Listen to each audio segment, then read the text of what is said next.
Hey, what's up guys? Welcome back to another video. I'd like to start this video by saying I know in the videos I post, my voice sounds kind of quiet. I think that's due to the camera that I'm using. It is just a cheap kind of knockoff GoPro. So I'm thinking the microphone on it isn't that great because I am talking in my normal talking voice. But it just sounds really quiet, so I do apologize for that, but there's not really much I can do about that. But anyways, today I'm going to be working on my dirt bike a little more.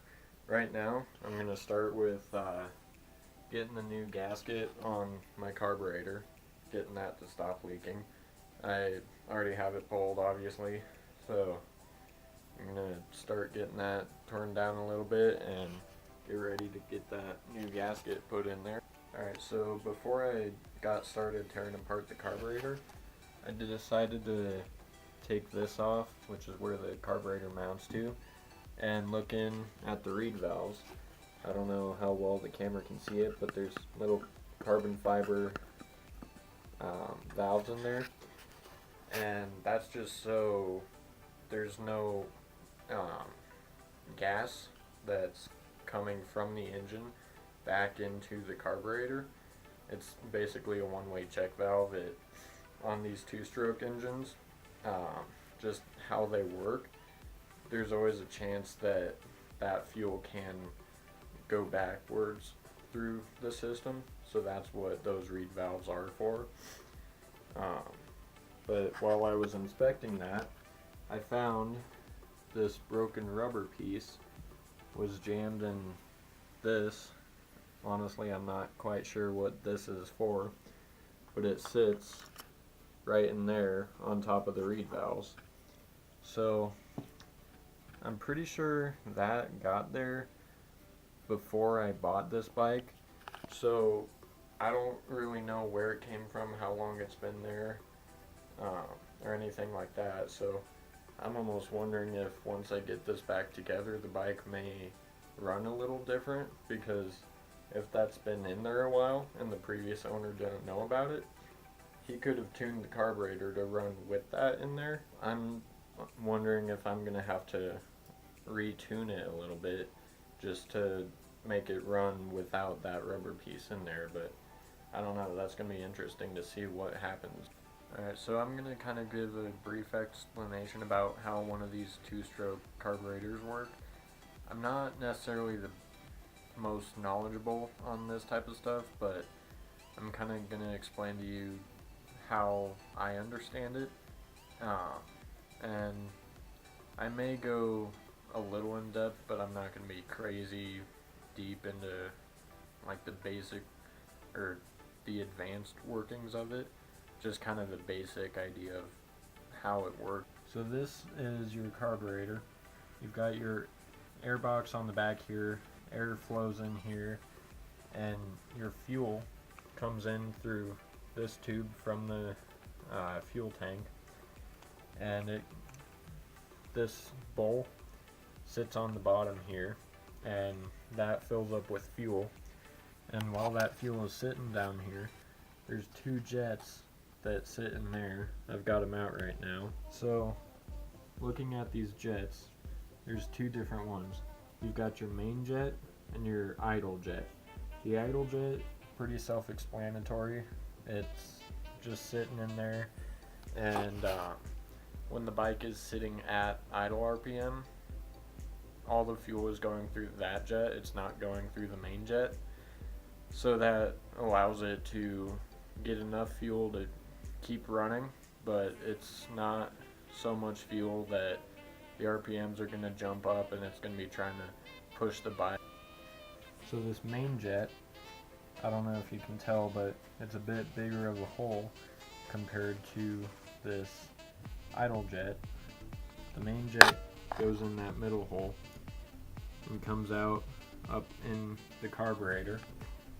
The pin on this slide, it is removable, but the pin sits down inside that main jet and allows a certain amount of fuel to come up through that hole depending on your throttle position.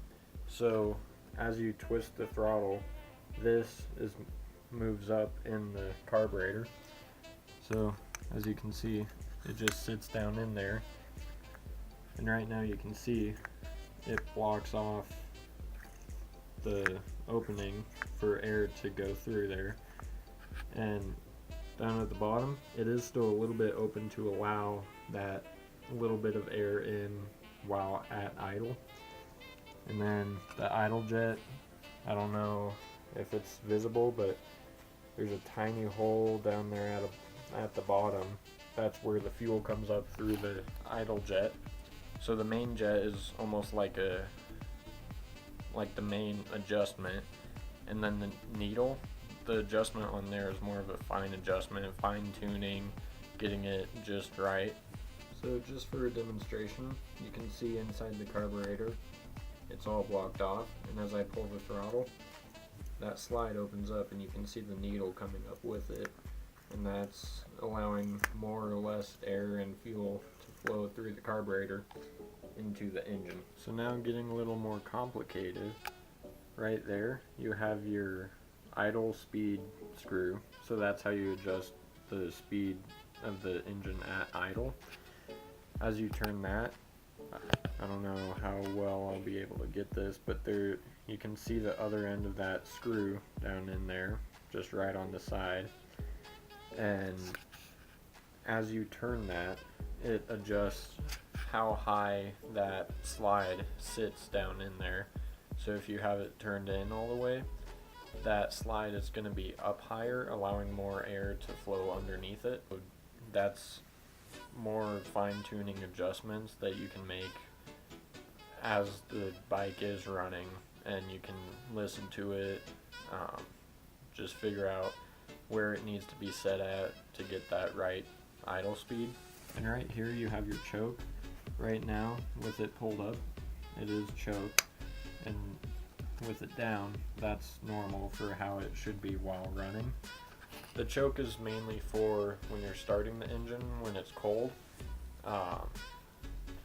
When you choke it, it doesn't allow as much air flow into the engine, so you're getting more fuel than air, and that's really what you need when you're starting a cold engine. And it's kind of going to be hard to show, but along the side here, there's almost a little pathway for air to flow around that slide. So when you choke it, it's blocking off that pathway and not allowing any air to come out of that hole right there, which would normally be going in that hole right there.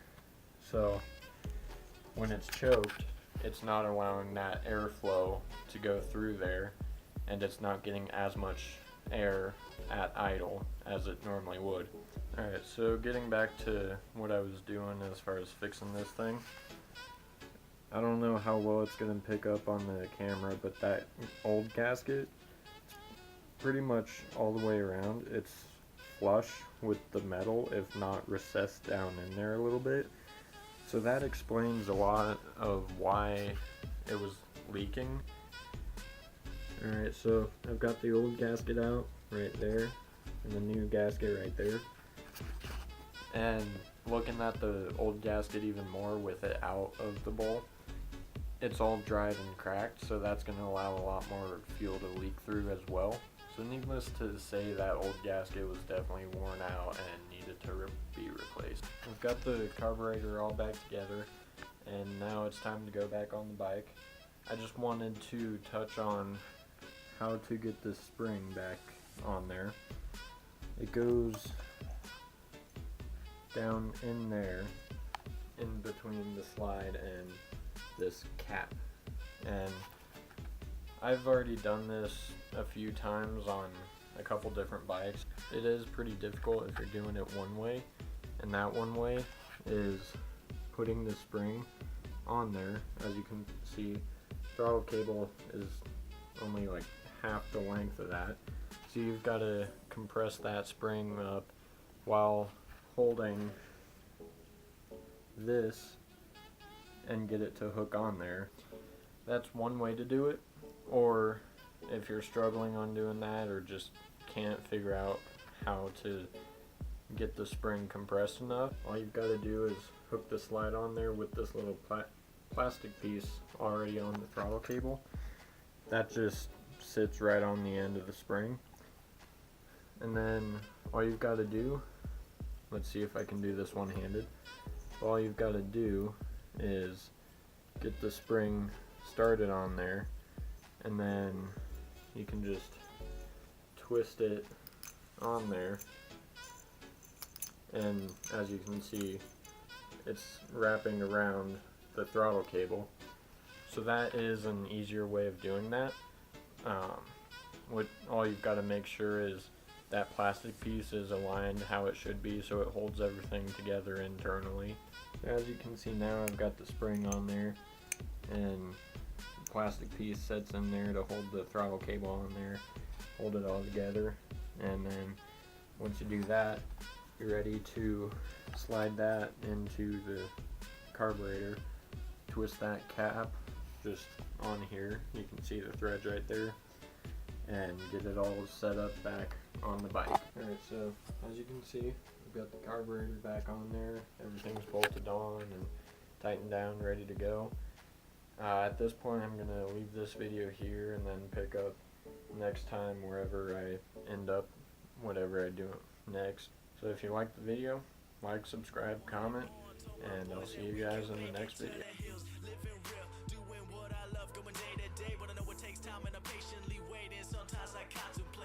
One day you feel so close and the next is out of sight.